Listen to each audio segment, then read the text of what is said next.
রাত 12টা বাজে। হঠাৎ পাগলিটার ফোন।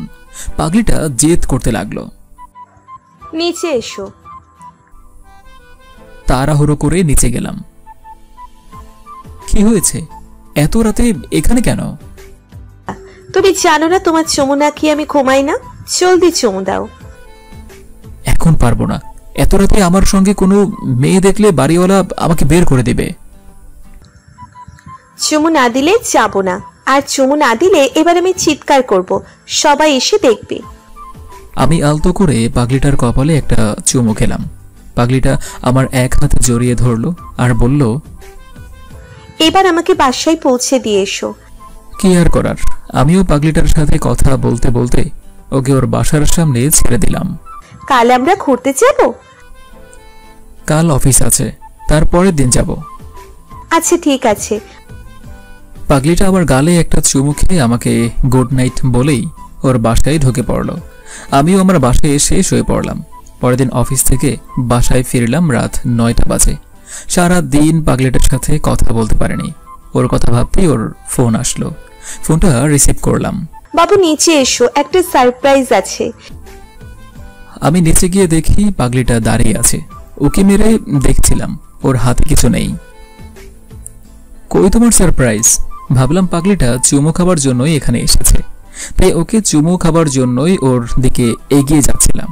তখন পাগলিটা আমাকে ধাক্কা দিয়ে পিছিয়ে দিল আর বলল, এখন চুমু খেতে হবে না, রাতে অনেক খেতে পারবা। রাতে অনেক খেতে পারবো মানে? বান্ধবীর বাসায় থাকার কথা বলে আজ বাসা থেকে বের হয়েছি। আজ তোমার সাথে থাকবো, তোমার বুকে মাথা রেখে ঘুমোবো। একটু রেগেই বললাম, উফু, কেউ দেখে ফেলার আগে যাও। পাগলিটা জেদ করতে লাগলো, আমি যাব না, সারা রাত এখানেই দাঁড়িয়ে থাকবো। তোমার যা ইচ্ছা তাই করো।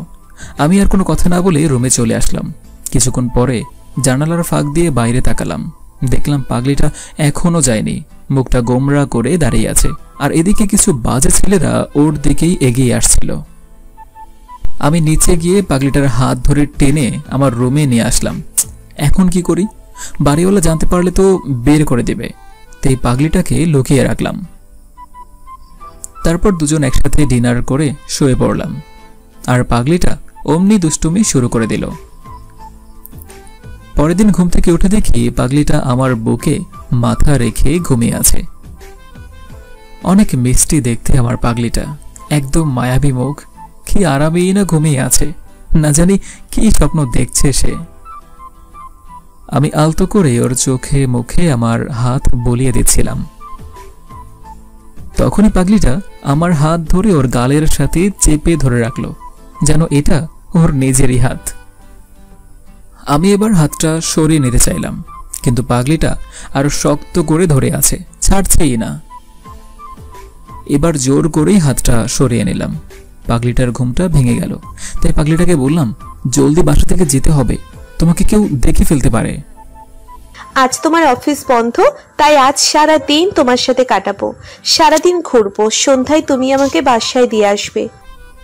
আচ্ছা, তুমি এখন বাসায় যাও, আমি একটু পর গিয়ে তোমাকে নিয়ে আসব। পাগলিটা বাসায় চলে গেল। আমার কাছে কোনো টাকা নেই, এখন কি করি?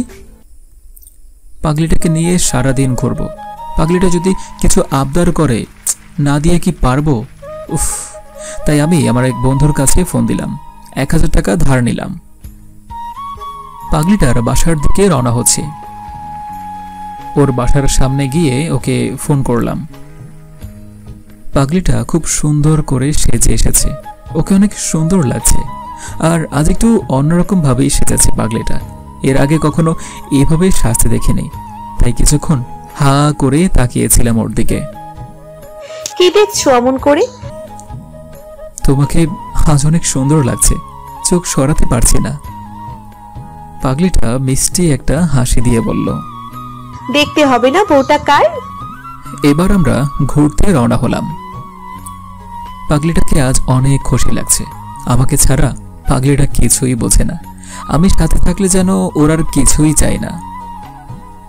পাগলিটাকে আজ অনেক জায়গায় ঘোরালাম, আর পাগলিটা আজ মন খুলে সব বলতে লাগলো আমায়। যেন আজই আমাদের শেষ দেখা। এদিকে ঘুরতে ঘুরতে বিকেল গড়িয়ে এলো। তখন পাগলিটা বলতে লাগলো, এবার আমাকে পার্কে নিয়ে চলো। বিকেল বেলা ওকে নিয়ে পার্কে গেলাম। পার্কে সবাই জিএফদেরকে দামি গিফট কিনে দিচ্ছে, কেউ কেউ দামি গাড়িতে করে ঘুরতে এসেছে। এসব দেখে ভাবতে লাগলাম, পাগলিটা না জানি আবার কি আবদার করে বসে। কিন্তু পাগলিটা দামি গিফট চাইল না, আমাকে বলল, 10 টাকার বাদাম কিনে দাও, দুজনে মিলে বাদাম খাবো আর গল্প করব। পাগলিটা আমার কাছে তেমন কিছুই আবদার করতো না, শুধু এটুকুই বলতো, আমি তোমার কাছে কিছুই চাই না, আমাকে শুধু একটু ভালোবেসো, তাহলেই আমি তোমাকে খুশি। আমি বাদাম কিনে আনলাম। আমি বাদামের খোসা ছাড়িয়ে পাগলিটার হাতে দিচ্ছিলাম, আর পাগলিটা খুশি মনে বাদাম খাচ্ছিল। আচ্ছা জান, দেখো আমরা কত খুশি এখন। এভাবেই যদি সারা জীবন একসাথে থাকতে পারতাম, কত ভালোই না হতো। থাকবো, দেখো একদিন তোমাকে আমার বউ করে নিয়ে আসবো, আর সারা জীবন একসাথে থাকবো। কথাটা শুনতেই পাগলিটা শক্ত করে আমার হাতটা জড়িয়ে ধরলো। তাই যেন হয় জান। আমরা হাঁটতে হাঁটতে পুকুরের পাড়ে গেলাম। আমরা যেদিনই ঘুরতে যেতাম ওই দিনই পুকুরের পাড়ে সিঁড়িতে বসে বসে অনেক গল্প করতাম। তাই আজও আমরা ওই পুকুরটার পাড়ে গেলাম। পুকুরের পাড়ে বসে দুজন গল্প করতে করতে কখন যে সন্ধ্যা গড়িয়ে এলো। খুব ভালো লাগছে, একটু অন্যরকম অনুভব করছি। হঠাৎ করেই ওর প্রতি ভালোবাসাটা কেমন জানি বেড়ে গেল। ওর প্রতি কেমন যেন এক অন্য একটা মায়া কাজ করতে লাগলো। হাঁটতে হাঁটতে ওর বাসার সামনে চলে এসেছি। এবার পাগলিটা আমার কপালে একটা চুমু খেলো। এবার তুমি দাও। আমিও পাগলিটার কপালে একটা চুমু দিলাম। আমাকে বিদায় জানিয়ে পাগলিটা বাসার ভিতরে ঢুকে পড়ল। আমিও আমার বাসার দিকে রওনা হলাম। হাঁটছি আর কেমন যেন একটা ভয় লাগছে মনে। আমার পাগলিটাকে অনেক মিস করছি। বাসায় গিয়ে ফ্রেশ হয়ে ডিনার করেই ঘুমিয়ে পড়লাম। পরের দিন সকালে পাগলিটার কথা ভেবে ফোনটা হাতে নিলাম, কিন্তু পাগলিটার কোনো মেসেজ নেই। রোজই পাগলিটা মেসেজ দিয়ে ঘুম ভাঙাতো, আজ কেন মেসেজ নেই? মনে মনে ভাবলাম হয়তো ব্যস্ত আছে বা ঘুম ভাঙেনি এখনো। আমি অফিসে চলে গেলাম। বাসায় ফিরে পাগলিটাকে ফোন করলাম, কিন্তু ফোনটা বন্ধ। রোজ রাতে পাগলিটা বাসার সামনে এসে দাঁড়িয়ে থাকতো চুমো খাবার জন্য, কিন্তু আজ কি হলো? মনে হয় একটু ব্যস্ত আছে। আমি আমার মতো খেয়েই ঘুমিয়ে পড়লাম। কিন্তু পরের দিন সকালে ঘুম থেকে উঠে ফোনটা হাতে নিলাম। ভাবলাম পাগলিটা মেসেজ দিয়েছে, গুড মর্নিং হয়তো জানিয়েছে। কিন্তু মেসেঞ্জারে গিয়ে কোনো মেসেজই দেখতে পেলাম না। তখন বুকের ভেতরটা একেবারে ধুক করে উঠল। আমি পাগলিটাকে বারবার ফোন করার পরেও ফোনটা বন্ধ পাচ্ছিলাম। বুঝতে পারলাম কিছু একটা হয়েছে। তারপর ছুটে গেলাম ওদের বাসার দিকে, কিন্তু গিয়ে দেখি ওদের বাসাটা বাইরে থেকে তালা ঝুলানো। পাশের বাসার এক আপিকে জিজ্ঞেস করলাম। আপি বলল এই বাসার কোনো একজন খুব অসুস্থ, তাই সবাই হসপিটালে গিয়েছে। তারপর আমিও সাথে সাথে হসপিটালে গিয়ে দেখি পাগলিটার বাবা মা ওখানে বসে বসে কান্না করছে। আমি তাদের জিজ্ঞেস করলাম, আঙ্কেল আন্টি কি হয়েছে, কাঁদছেন কেন? ওনারা আমাকে ঠিকভাবে চিনতে পারেনি, তাই কোনো কথা না বলে কান্না করেই যাচ্ছে। ডক্টরকে জিজ্ঞেস করলাম, স্যার ওনাদের কি হয়েছে, কাঁদছেন কেন? ওনাদের মেয়ের ক্যান্সার ধরা পড়েছে। এই কথা শোনার পর আমার হাহাকারটা আরো বেড়ে গেল। আমি রুমের দরজার কাছ দিয়ে একবার ভিতরে তাকালাম। ভিতরে আমার পাগলিটা শুয়ে আছে, মৃত্যুর মুখোমুখি লড়ছে। তখন খুব ইচ্ছে করছিল ভিতরে গিয়ে পাগলিটাকে জড়িয়ে ধরতে, পাগলিটার কপালে একটা চুমু খেতে, কিন্তু বাইরে ওর মা বাবা ছিল, তাই পারেনি। আমি আর কোথাও যাইনি পাগলিটাকে ছেড়ে, যদি ওর কিছু হয়ে যায়। তারপর হসপিটালের বাইরেই অপেক্ষা করতে লাগলাম পাগলিটার জন্য, আর প্রার্থনা করতে লাগলাম, আল্লাহ তুমি আমার ভালোবাসার মানুষটাকে ফিরিয়ে দাও। সারা দিন ওখানেই কেটে গেল, কিছুই খাইনি, কিছু খেতেও পারছি না, খাবার গিলতে পারি না। এদিকে রাত হয়ে গেল। আমি পাগলিটার রুমের সামনেই বসে রইলাম। আর পাগলিটার কথা ভাবতে ভাবতে ঘুমিয়ে পড়লাম। পরের দিন সকালবেলা কোনো এক কান্নার শব্দে ঘুমটা ভেঙে গেল। চোখ খুলতেই দেখি পাগলিটার মা বাবা অনেক কান্না করছে। ওদের আরো কিছু আত্মীয় স্বজনরাও ছিল। তখন নিজেকেই প্রশ্ন করতে লাগলাম, পাগলিটার কি কিছু হয়েছে? আবার নিজেই বলতে লাগলাম, না, আমার পাগলিটার কিচ্ছু হতে পারে না।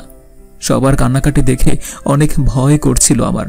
আস্তে আস্তে পাগলিটার রুমের দিকে এগিয়ে গেলাম। এবার দরজার ফাঁক দিয়ে ভেতরে তাকালাম। তাকিয়ে দেখি পাগলিটা আর বেঁচে নেই, না ফেরার দেশে চলে গিয়েছে। আমি কান্না করতে পারছি না, কি করব বুঝতেও পারছি না। বিশ্বাস করতে পারছি না পাগলিটা আর বেঁচে নেই। তখন মনে হচ্ছিল কেউ আমার বুকের ভিতরে হাতুড়ি দিয়ে পিটাচ্ছে। চিৎকার করে কান্না করতে ইচ্ছে করছিল, কিন্তু পারলাম না। নিজেকে তখন আটকে রাখলাম। সকাল 10টা বাজে। পাগলিটাকে চিরতরে না ফেরার দেশে রেখে এলাম। সেদিন আমার সারাটা দিন কিভাবে কেটেছিল মনে নেই, কিন্তু সন্ধ্যাবেলা হাঁটতে হাঁটতে কবরস্থানে গিয়ে পাগলিটার কবরের পাশে একটা মোমবাতি জ্বালিয়ে দিলাম আর পাগলিটার জন্য প্রার্থনা করতে লাগলাম। 2 ফোঁটা জল গড়িয়ে পড়ল পাগলিটার কবরের পাশে। এবার হাঁটতে শুরু করলাম। কোথায় যাচ্ছি নিজেও জানি না। বুকের বাঁ পাশে তীব্র ব্যথার অনুভব করছি। নিজেকে খুব একা মনে হচ্ছে। আমার জীবন থেকে অনেক বড় একটা কিছু হারিয়ে ফেলেছি। বুকের ভিতর চিনচিন করে ব্যথা করছে।